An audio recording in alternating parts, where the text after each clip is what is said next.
Hour 2 Overdrive continues, brought to you by FanDuel, bringing you everything from the opening line to the final score. Brian Hayes, Frankie, Corrado. We got a big hour. Zach Werenski will join us of the Columbus Blue Jackets. Columbus in town tomorrow. We'll get you set up for that game tomorrow. Werenski leading that team in points. Right, he had that injury last year, took it, basically wiped the season out. Yeah. And, man, is he a player. And big time. He's been a player since he walked into the league, was two-time World Junior player for the Americans. We might have to spark that conversation with him, Frankie. Yeah, you know? There's some talk about that. Hey, the USA, Canada, like who would win in a 7-game series right now? I'll tell you what, man, you look at that U.S. roster, it is very difficult to find any kind of flaw with who they would be putting on the ice. Yeah, I think there's two players on the Canadian team. If you're going to break it down like player versus player, and it's not, obviously it's a team sport, it goes a lot deeper than that, especially in international hockey. Coaching, systems, how much you buy into it, factors into it more than almost anything. But the Americans cannot match McDavid. They can come close, but they can't match McDavid, and they can't match Cale Makar. Like, for me, if you're the Canadian side, you're like, all right, we still got the king up front. We still got the king on the back end. But everywhere else, the Americans, I think, have passed the Canadians. I think in terms of depth up front, I think in terms of like power forwards and disruptors, you know, they can bring something to the table that the Canadians have kind of always dominated in that fashion. Even depth the blue on line, defense, their blue line is a little flashier. Like there's some sexier names on that blue line. If you think about, you're going to roll out Hughes, McAvoy, Fox, and like Werenski. Yeah, I don't know, man. Like Canada's going to have they're going to have a good blue line, a very, very good blue line. But like we just mentioned, like 3 guys that are in the top 5 of defensemen in the NHL on any given given time you do the rankings. I think if I were to like top 5 off the top of my head defensemen in the league, I'd go Makar 1 every day of the week, but then it would be some combination of Hughes, Fox, McAvoy. I'm not sure who. I'm sure I'm missing one. Maybe Yossi. Then there's the Yossi, the Headman. Like, dude, where does Drew Doughty land on all this? Still great. He is outstanding. He's having a great year. Like, just watched him play the other night. Like, he's so good. Yeah, he's still so good. And that team in LA it's an interesting position. Like him and Kopitar find themselves in, because they were there when the team was bad. They brought it to win 2 Stanley Cups. Then it recycled. It was bad. They picked 2nd overall. Now they're on the up and up, and they're like a legit Stanley Cup contender again. And those 2 guys have been a part of 2 cycles. You don't see that very often, where guys are part of 2 cycles of up and down, up and down. Right. I mean, Pittsburgh comes to mind, but they didn't drop that far down. Right. Like Pitt, they won their cup in 2008, I believe it was, or went to the cup final 2008-2009. And then got back there, was it 16-17? I think they won back-to-back? 15, 16, like 17. Range. Yeah. 09, 16, 17, I think. Right. Yeah. And so you had a gap, but that was, Crosby's concussion years where he was in and out of the lineup. But they were still a playoff team every year. Mm-hmm. Still a 100-point, juggernaut team winning rounds. But you're right, like the extreme up at the top where the Kings were a juggernaut. Those Darryl Sutter Kings for like 3 or 4 years were just nasty, man, and so good, and won 2 cups. And then they really bottomed out to the point where Rob Blake came in basically and was like, we got to do a complete rebuild / retool. Only we're going to keep Kopitar, we're going to keep Doughty, and maybe a couple of other guys. But Doughty's a guy that would be on the Canadian team. If the Olympics were going down tonight, I think Drew Doughty's on that team. 100%. On that team. And he's not just an auxiliary player. Like, he's a player on that team. Yes. And, like, you start to think about what the combinations could be. Like, Josh Morrissey would be on that team. I think Doughty would be there. Like, Morgan Riley probably. Shea Theodore. Yeah, Shea Riley's Theodore, played well Alex enough to be in that. Like, he's in Morgan Riley has to be in that conversation. And I'm sure we're missing someone because we're just kind of free-flowing off the top of our heads. But the U.S. team would be, man, tough to beat. They're stacked. And especially in net, like, I don't know, we talk about it all the time. There's just, we're not seeing the Canadian goaltenders, maybe because they're getting lit up in the Manitoba Junior League with, Roof Daddy. Look at this, look at that. Look at this, look at that. Yeah, look at this, look at that. Roof Daddy. We need that guy calling in the Olympic Games. We need a gold medal You think call. we could get him on the show? Like, I haven't even seen his name pop up Like he's now we got to play the whole clip. Every hour we got to reset it. Do you want to reset it here over the Bedard goal last night? Please. Which this was a classic Bedard story this year, where Bedard does something incredible and Chicago gets blown out. Right? Like they, as of now, I believe they're the worst team in the league. Sharks won again last night. Like San Jose, they are winning games and they are in the hunt of avoiding being the worst team ever to play the game, which is what we thought they were doing. Probably not that far out of a playoff spot at this point. In the West, it's not that far off because outside of the top 6, like there's the 3 big boys in the Pacific, the 3 big boys in the Central, Dallas, Winnipeg, Colorado, Vancouver, Vegas, and LA, then everyone else is just not that good. Like Edmonton's going to cruise to that top wildcard spot. Yeah. Like they just won again last night. That's 8 in a row. Skinner played well. McDavid a couple more points. Like they're back. They're alive. They've reset their system and their season. And I give them full credit for that because they've dug themselves out of a big hole. But last night, Bedard scored just a beautiful goal. And it's even more beautiful. It's artistic. It's Hall of Fame worthy when you add this play-by-play on top of it. Doing a little reverse that you might see in football, and here comes Bazin. He's got some speed, split the D. Oh, what's he gonna do? He's shooting the roof, Daddy! Oh, look at that! Look at this, look at that! That's just amazing. Oh, man. It's such a great call. It's so good. Roof so Daddy, good. look at this, look at that. He goes to a different dimension with his voice. He probably levitated when he made the call. Among possibly other things. I mean, you can use your own imagination what that cat was up to in the booth. But Bedard, there's a guy, like if they're going to the Olympics in 26, by 26, he's on that team and like a dominant force. So there's a Canadian that's clearly coming. Not even just a dominant force. He might be like 1B after McDavid. So you know how you just talked about McDavid creating all the separation between him and whoever's on the U.S.? It could be a 2-pack in that, and then everyone else for the U.S. Well, and then you look at the gap. You know, the gap has it's fluctuated since McDavid arrived. You know, there have been years where it's clear cut. Like last year, there was no one even close. No one even close. Then there have been other years where guys have shown up and either taken the MVP from him or surpassed him or had a better year. And we obviously saw that, you know, a couple of years ago with Austin Matthews. And the way Matthews is playing now, and I think the way he's been playing the last 4 or 5 games, this is where the gap shrinks. It's not about catching McDavid or passing McDavid. McDavid has established himself as the clear-cut, unanimous best player in the world. But how close can you get? And in order to do it, you got to score a ton of goals, which Matthews is doing now. He's got 21. He's on pace for over 60. You got to play a ton of minutes. You got to be a beast. You got to throw a ton of shots on net. You got to be a guy that disrupts every single opponent's game plan. And that's exactly what he's been doing. Like last night, dominant. I want to say he had like 15 or 16 shot attempts against the Islanders on Monday night. Yeah, he did. And which is just an absurd statistic. Like 11 shots on net in that game, which is crazy in the NHL. For one, I don't care who you are, man. There's MJ said it on the broadcast. If you're a player lower in the lineup, you might go a month and get 11 shots and feel like, hey, got a couple shots the other night. That was good. 11 for the month. Pretty good. Pretty happy with that. 11 on net in one game is absurd. Yeah. And 16 shot attempts means you're just rifling pucks every time you're on the ice. Zach Werenski could be a volume shooter, man. I could see that. I've seen him high step on the blue line. Look at this. Look at that. Look at this. Look at that. I wonder if, like, Jeff Rimmer, this is his last year calling games in Columbus. He's a legendary play-by-play guy. Like, what if Werenski goes roof daddy and Jeff Rimmer gives it a look at this, look at that on his way out? I think that would be very accepted, and quite frankly, I think should be promoted and celebrated if and when that happens. Here he is from the Columbus Blue Jackets, joining us here on the Maple Toyota Hotline. Here's Zach Werenski. How you doing, Zach? I'm doing good, guys. Thanks for having me. Yeah, thank you for doing this. Frankie just described you as a volume shooter. Do you agree with that assessment? Yeah, I do, except I can't score. I have one empty netter this year, so hopefully some start going in for me coming up here. Okay.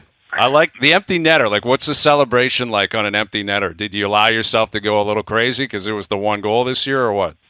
Yeah, I mean, I think it was my second game. I wasn't even trying to go for it. We were in our own zone. I was just trying to clear it and went all the way into the net. So I guess we'll take it because not been easy for me this year to score some goals. So I'm hoping that changes here soon. Zach, we were just talking about a potential matchup between the United States and Canada and thinking about the different possibilities of a 7-game series and talking about rosters. Like for you, you would be on that team. How confident would you feel as a group going up against the Canadians? Yeah, I mean, obviously American hockey's come a long way recently. It'd be an honor to be on that team. I hope I'd make that team. Still a lot of hockey to be played this year and next year, but I think with how far American hockey's come, goal-scoring leaderboards right now, it's 2 American guys in Austin and Brock Besser. You have Kyle Connor up there. The Hughes family, obviously, what they're doing, it's pretty impressive right now. So I think we'd be a confident group going up against Canada. Yeah, believe me, up here we're paying attention. We've been paying attention for a long time. I mean, you're aware of the Canadian hockey history, and most Canadians are pretty confident that Canada would put together a great team. They would. But, you've been a part of that system coming up in the U.S., and you played for the World Juniors. You've been playing in Columbus now for a long time. Like, even the college game, there's a lot of people promoting that, the talent in college is either, matching what happens in the Canadian Hockey League or possibly surpassing it. Like, how much pride do you personally take in that as an American hockey player? Yeah, I think it's great. I think the U.S. program has done a great job developing guys. The USHL has done a great job. College hockey is taking steps forward. It's an exciting time for USA Hockey. Obviously, we know what Canada is, right? That's the team you want to beat. They can make 2 teams. You know what I mean? They have so many good players, and that's the goal for USA Hockey. And like I said, I think we're moving in the right direction right now. We have the right people in charge, and when you have a guy like Austin playing in Toronto, you have Jack Hughes coming up, Quinn right now, the Kachuk brothers. I just think it's great for young U.S. hockey players to see this, and I think it's a good time for USA Hockey to kind of take off. With Zach Werenski, obviously up here the big boy would be McDavid. Have you caught yourself, like, end of his shift, him winding up, and if so, and you're trying to backpedal, like, what's that experience like? Yeah, it's not fun. It's always fun going against the best players, but there are certain situations it sucks. And it seems to happen quite a bit whenever Connor McDavid's on the ice. How fast he is and how he sees the ice, it's second to none in the league. So I always enjoy trying to play against the best players, but he's definitely a different challenge than most, I would say. What's the experience like for you guys when you get viz of Patty Laine walking into the game? He's got the new suit on, or he's got the shades or the fedora. What's said in the room? You guys giving him the gears a little bit, or it's like there's Patty, he's got a cool new suit on for tonight? Yeah, I think at first we were kind of, I guess, not caught off guard. We knew Patty was a little bit out there with some of the stuff he wears and his fashion and whatnot, but when I first started playing with him when he came to Columbus, I really wasn't that aware of it. And now it's just normal. You kind of expect it with Patty. Every day he's got a new suit on, new sunglasses, a new hat. So nothing really surprises me or catches me off guard now. But some of the stuff's pretty crazy. I don't know if I'd wear it, but he does a good job rocking it.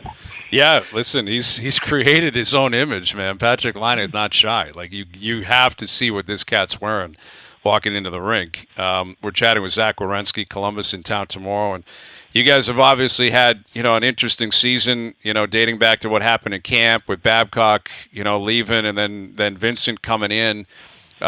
You've been around the block for quite some time. Like, how challenging was that, pivot in training camp, and maybe how much of an impact has it had early in the season on the way you guys are playing? Yeah, I mean, it's definitely tough. When you're going into camp, you don't really want to think about anything other than just, I think those are curveball at you a little bit, but it's not an excuse for how we started, I don't think. I think, Pazzy's done a great job since training camp getting us ready. It's obviously frustrating where we're at in the standings. All the leads we've blown in games. I think we're, a lot better of a team than our record shows. Now it's just finding wins. So definitely tough early on with the whole Babcock thing, but we put that behind us pretty quickly and got moving forward. And now it's just kind of stringing some wins together. I think we're close. It's just unfortunate we keep finding ways to lose games. So trying to fix that and get in the win column more here. Best of luck tomorrow night and the rest of the way. I appreciate you doing this, Zach. Yeah, thanks, guys. There's Zach Werenski of the Columbus Blue Jackets joining us here on the Maple Toyota Hotline. Build your next dream Toyota at Maple Toyota and check out Maple Toyota's pre-owned inventory arriving daily. It's time to Toyota. Visit mapletoyota.com. Let me ask you something, Hayes. Do you ever envision a league or a world where you look at the Metro every day, you look at the standings, and similar to how the Rangers have been, they're always in that top 3 spot? You ever see the Columbus Blue Jackets being like a mainstay there for, 3 to 5 years plus?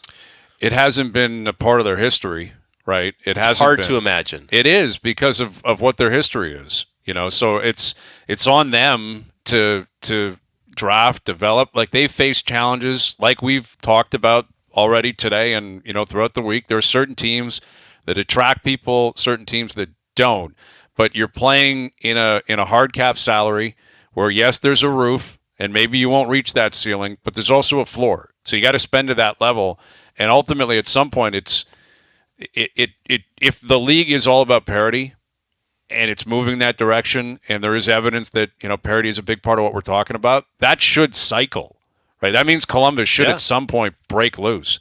They've just been hit with Panarin wanting out, Bobrovsky wanting out, Seth Jones. Like, they've just had all these guys, Matt Duchene. Remember, they made those deals at the deadline, and then all the guys were like, nah, thanks, man, but we're out of here. Check, please. They need to change the perception down there. They need to build from within, draft and develop, make those guys happy. Well, that's what they've done now, right? Like, they've had some picks. Like, Fantilli looks really good, and that gets overshadowed because of Bedard and the season he's having, and even Luke Hughes in New Jersey. But Fantilli has been, as advertised, really, really good. So now it's going to be up to him, Cole Sillinger, Kent Johnston. Like, there's a young nucleus there, and those guys are going to have to develop and take that team and run with it.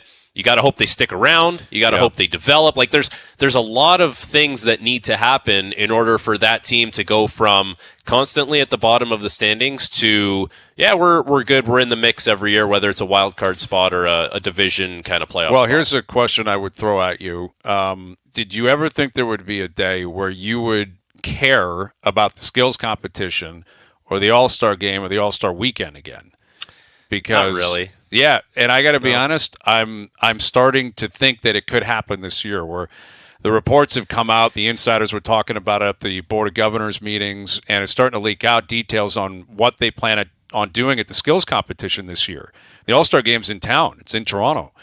And the report I was reading last night is they're going to have 12 players, which is imperative. Like, it cannot be a democracy. It cannot be everyone gets a chance.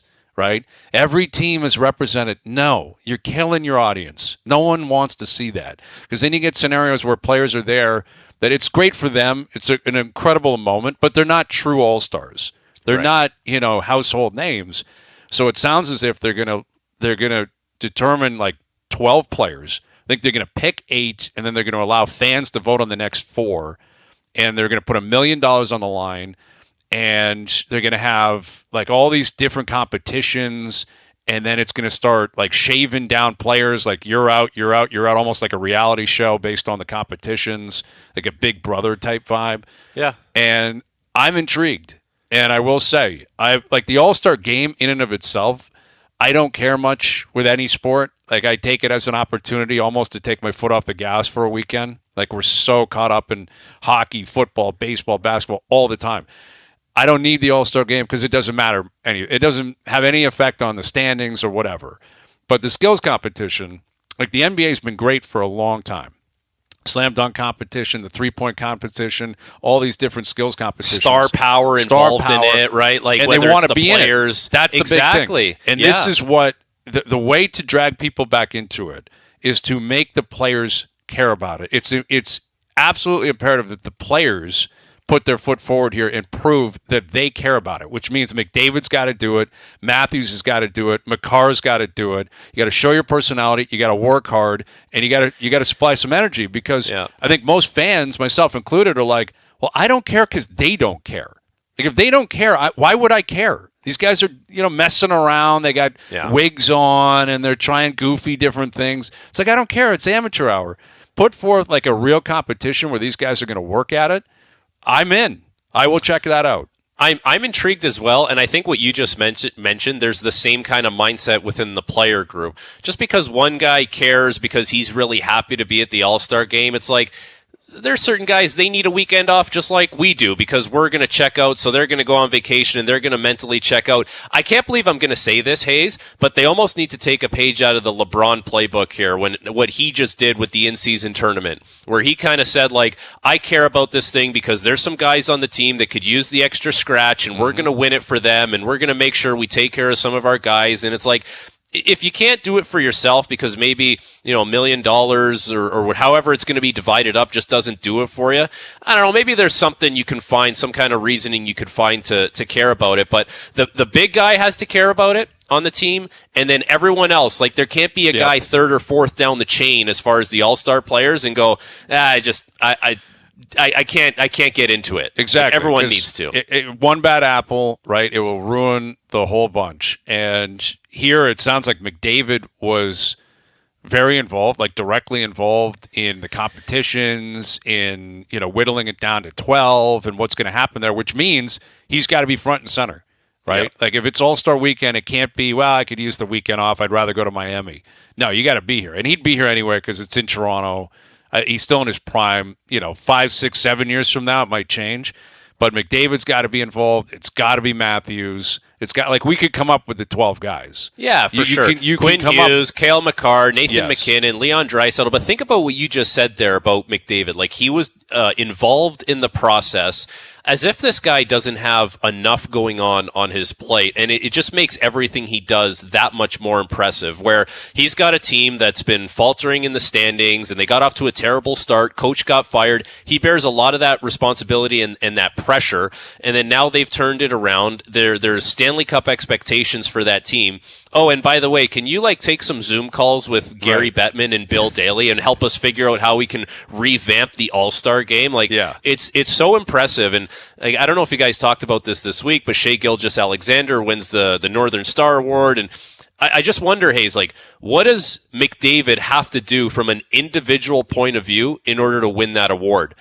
I understand, win a Stanley Cup, great. But from an individual standpoint, what more can he do? He just set all kinds of records last year, 153 points. We haven't seen that kind of year since Mario in the mid-90s. So I don't know what more he would have to do. I think that's what happens in those rooms is, you don't want to be labeled hockey centric. there's this weird kind of vibe around I think the media in general, and there's all types of different backgrounds in the room in terms of what sports are represented, what sports are covered, but it's like cliche if it's always a hockey player. Right. And as a result, you overlook players when it's like, how can you overlook what McDavid did? And I said that the other day, where I can totally understand the case for Shai Gilgeous-Alexander. Totally. He was first team All-NBA. What he did at the World Cup was incredible. He took the team and said, we're going to the Olympics again. That was him. That's a moment in a tournament where Shai was absolutely phenomenal. But as great as Shai was, nowhere close to as great as McDavid was in his respective sport. No. McDavid just put forth what I believe will be the greatest statistical season of his career. I don't think he'll ever have a better statistical season. So I do think in the moment I can reason with Shai. I get Shai. It's not about dousing Shai Gilgeous-Alexander and his season and what he represents with water. But I think in 10, 15, 20 years, you look back and say, how did McDavid not win it that year? And then if he doesn't win it that year, you're going to look in, let's say in 3 to 5 years, and let's say he does win one and he's got 140 points, and it's like, well, why didn't he win it 2 years ago? Like this, right. Things are going to feel underwhelming if he doesn't reach up to that standard more often than not. So then you start thinking, well, okay, his time to win was when he had 153 points and 64 goals, and they missed it. That would be my worry. So I agree. Maybe a Stanley Cup changes things, but it's from an individual point of view, I don't know what more he could do. And the international stuff, that's not McDavid's fault that they never play. No right? kidding. Like Shai gets credit for it. He deserves credit. Shai went, played World Cup, all good. They played really well. They beat the Americans in the bronze medal game. That's a huge moment for Canadian basketball. But if the Olympics were happening or the World Cup in hockey, McDavid would have been there. And I'm sure he would have dominated. He would have been the MVP. Very He would have been would've. raising a trophy at the end or multiple trophies at the end. And yeah, you're right. Like it's not his problem. He gets jammed up because there's no best on best international hockey for him. But it went against him here, I think. I really do. Role play level of concern in about an hour. Darren Dreger just after 6 o'clock. Kiley McDaniel coming up on Yamamoto, meeting with Shohei and Freddie Freeman and Mookie Betts and the Dodgers. Do the Jays have a shot? If they do, what would they be getting in this guy? Where do the Jays go from here? There's a lot to get into. Frankie Corrado's in here. I'm Bryan Hayes. OverDrive continues. TSN 1050N on TSN 4. All right, Darren Dreger will join us in about a half an hour. Leafs with a big win last night. We'll continue to look back on that. They're 9-1-3 in their last 13 games. They have points in 12 of their last 13 games. It's a pretty good run. Matthews is on fire. Marner's been good. Tavares has been good. Willie's been good. Riley's been good. Yeah. Everything's starting to cook here for the Checking Maple a lot Leafs. of boxes, man. Checking a lot of boxes, and goaltending's been good. Think about if the goaltending wasn't good after Joseph Wall went down, now you start questioning that, but they have depth at the position. It's nice to have a guy who's like seasoned in the NHL as your third guy. Well, that's it, right? Like Martin Jones was interviewed by Claire after the game, and he just said, hey, a little nervous before, of course, but once he started, he's like, I'm just playing. I've played over 400 games in the league. Yeah. Like for a goalie, that's a lot. He's over 400 starts in the league. Is a legit. He was around a long time. He might have been San Jose's goalie when they lost to Pittsburgh in the finals. Like he's not right. Just it's different than what Shelgren was or even what Hutchinson was. Like it's okay. Martin Jones is not in the prime of his career, but you throw him in a pinch hit kind of situation like this with some injuries. That's as comfortable as you're going to feel. Right. It's as comfortable as you're going to feel throwing anyone in that net. And if everyone does their job, then all you need is adequate goaltending, right? Like at some point, you're going to need great goaltending. It's going to happen. You need goalies to steal games over the course of a season. You get to the playoffs, you absolutely need that. He might be like the king of getting like good play in front of him and getting wins. Like he had a sub 900 last year with Seattle, and he had like 20 something wins. Right. Like he might be just one of those guys where it's like he just gets the benefit Give of the me 5 tonight, and I'll only give up 4. Like I promise you. Right. Put 5 on the board. We will win the game. Yeah. I like that idea. So Drake's coming up. Role play level of concern in about an hour, where we will play the role of Mark Shapiro. One of us will play the role of Mark Shapiro in about an hour because there is some concern in Toronto. Like, what's happening here, man? We were all in on Ohtani. Everyone was buzzing about Shohei, and now he's a Dodger. What are the next steps here? And to chat about that, we're joined now by ESPN MLB insider and analyst Kiley McDaniel. How you doing, Kiley? Doing great. Thanks for having me. Thank you for doing this. The dust is starting to settle up here in Toronto because I'm sure you're aware of the reactions up here on Friday and leading into the weekend, and the Jays' attachment to Shohei and their pitch and the fact that they were at least in the room. But now he's a Dodger. That ship has sailed. Juan Soto's a Yankee. That ship has sailed. I'm curious, what you're bracing for here with the Blue Jays. What do you see them doing here in the next, month and a half? So I read something that went up today basically saying the teams that were tied to him, which, obviously at the end there, the Jays were the most tied to him that ended up not landing him. Those teams had some level of aggression as part of the plan. We're going to sign him, and then we're going to X, Y, and Z to make the most of that. Because what you're essentially all in for the next, 10 years or so when you do that. You're going to invest that much in the team and that much in the marketing around the team. The team can't be bad. And so the thought was then the Angels, the Jays, whoever it might be, if they were going to sign him, who do they sign in addition to help him? If they don't sign him, do they still do all that same stuff? Or is it a completely different offseason with a different level of payroll and a different level of commitment, more of like we're going to be good for the next 5 years, the sort of famous 54% thing that Jerry Dipoto said? Is it more of that response? Or is it how do we get to where we were going to get with Ohtani and do it with different guys for the same amount of money? I suspect that there was an Ohtani plan and a non-Ohtani plan, and the non-Ohtani plan involves the team not being quite as good and not spending quite as much money. I'm going to guess that's what almost all of those teams end up doing, if you made me guess. I don't know what it is, but I would imagine the next couple of weeks we'll have an idea. If we start hearing the Jays connected to a bunch of people, then it sounds like they're going to be, trying to figure out a way to answer that question without Shohei being the answer. And I suspect they're just going to have a different answer to the question. And by this time next year, maybe we'll say they didn't have an answer because they didn't get Shohei, and so they weren't able to do all the stuff that we hoped they would do. So there was so much made here of Ohtani and possibly being a Jay, and the fallout really has Toronto, I guess, Blue Jays fans or the market here in general a little perplexed. And I think certain people think here in Canada that Blue Jays, big market team, can bring in any player and should be in the conversation for that. They're certainly not like a feeder team where players kind of get drafted here, developed here, and then just go play for the Yankees. There still is a little clout here where they're able to bring in some name brand kind of players, but they're somewhere in the middle there. Like how is the Toronto market perceived around the MLB? Well, I had said in the past that my read on Toronto being very involved, a month before all this happened, was, to me, I didn't think Ohtani would choose them, not because they weren't going to offer enough money or they weren't in an attractive spot. It just seemed like he preferred some other places where he's looking for, autonomy, maybe being on the West Coast, whatever we think his preferences are. It didn't seem like Toronto lined up with that perfectly. And if you're second place, you might as well be 15th place. You're just not going to end up with the player. And when I had said, I get the impression that Toronto is wanting to sound very competitive so that when they don't land him, it was clear that they tried, because that's better than trying and nobody knows, basically. And I got a lot of pushback from people in Toronto about, that's not what they're doing here, that won't fly here, nobody cares about that. And I think that's probably true, but in retrospect, it kind of looks like that, because as realistic as you want it to be, everybody thought Ohtani didn't care about money, wanted to play for the Dodgers, and if not the Dodgers, then maybe another team on the West Coast, and that's exactly what happened. So at some point, it seemed like it maybe wasn't the greatest plan to hang the whole offseason on him, or to make the whole offseason plan around him totally different than it would be without him. That's what makes me pause where I'm just like, if this was the whole plan, that's a bad plan.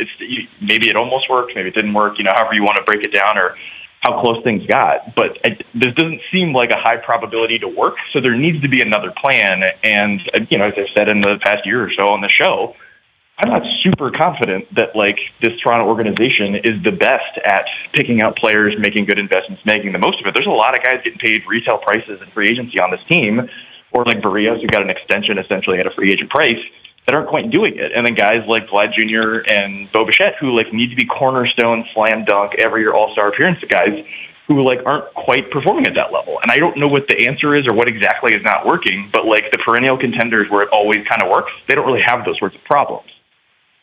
Well, you mentioned Bo and Vladdy, and they've got them under control for 2 more years. And if Ohtani were to come up here for 10, as you stated, it would be a 10-year window.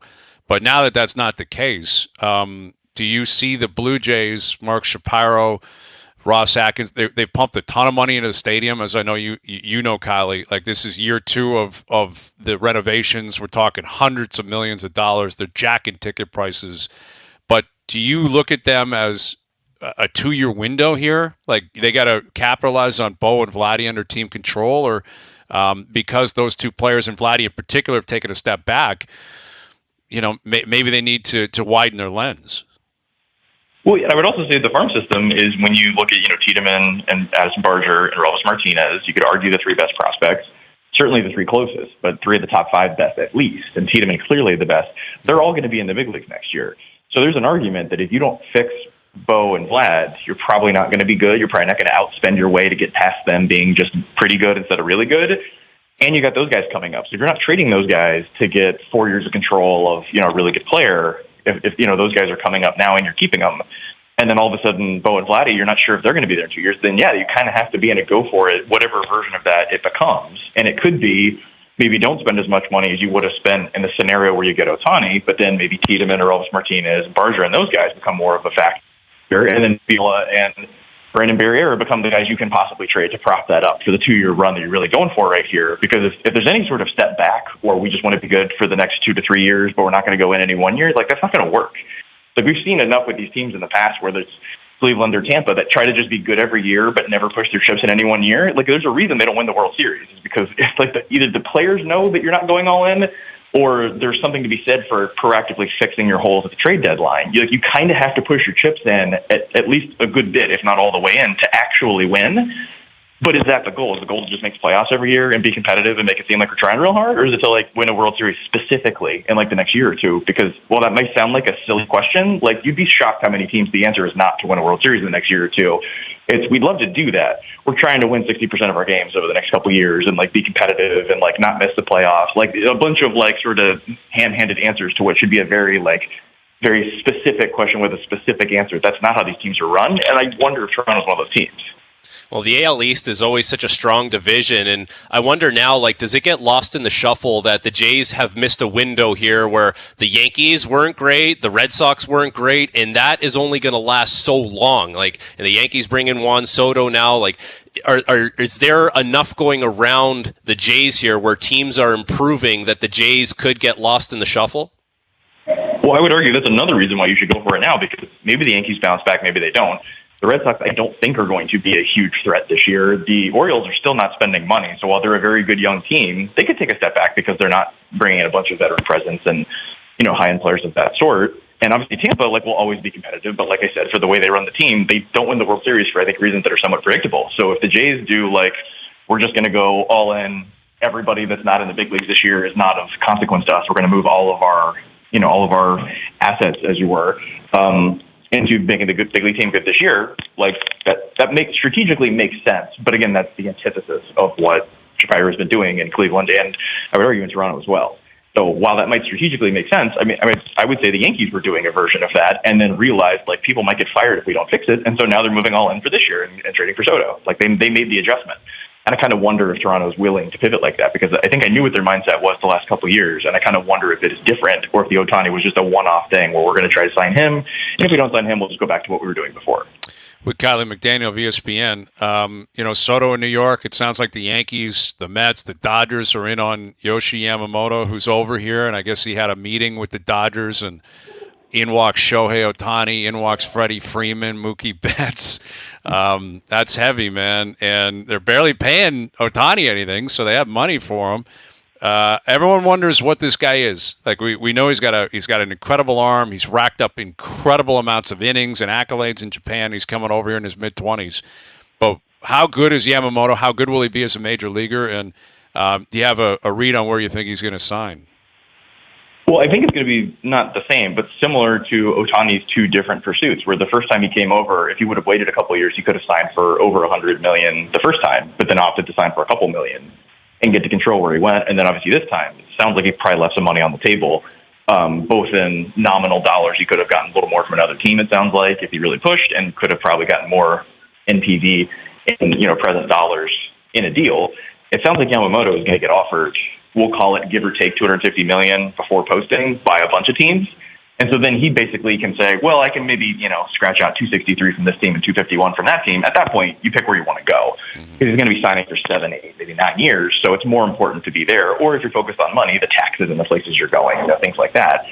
And so I think the thing that him and his camp have to decide on right now is we're going to have 5, 6, 7 teams that are all big market, big city, big money, good teams that are contending, that have some idea what they're doing developing pitching, and we got to pick one of them. And so I would say, obviously, the Dodgers would be a huge threat. I think what David Stearns is doing with the Mets is we don't want to throw retail rates at guys over their 30s, but what if you're getting ages 25 through 32 to retail rate? That might be something he thinks is worth spending the money on, and that money might be burning a hole in his pocket, and he doesn't want to spend it on Blake Snell. All of a sudden, Yamamoto is a guy where you can park that money and feel good about it.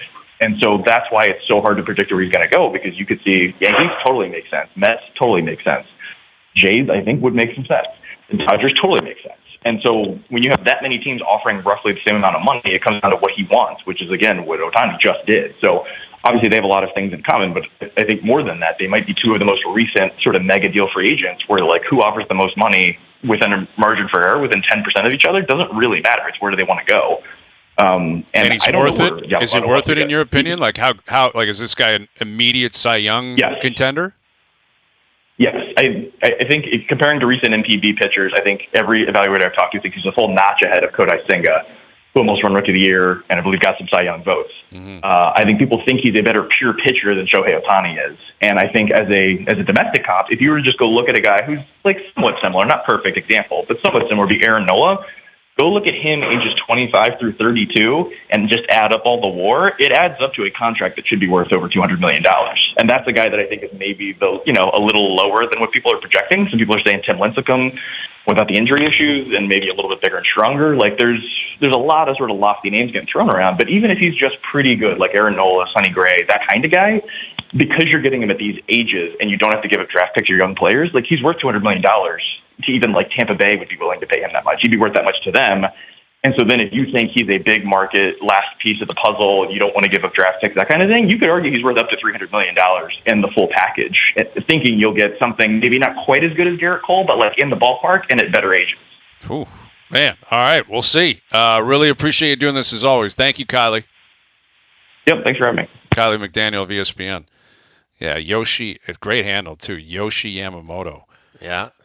Just comes over. Tim Lincecum is a guy that came and went so quickly, but he was so good, so dominant. I think he won at least 2 Cy Youngs, maybe a third, and he was a big part of the first couple World Series. Then by the third World Series they won, he had really fallen off, but I remember him, I feel like he was coming out of the bullpen. Was he injured a lot? Yes, he had.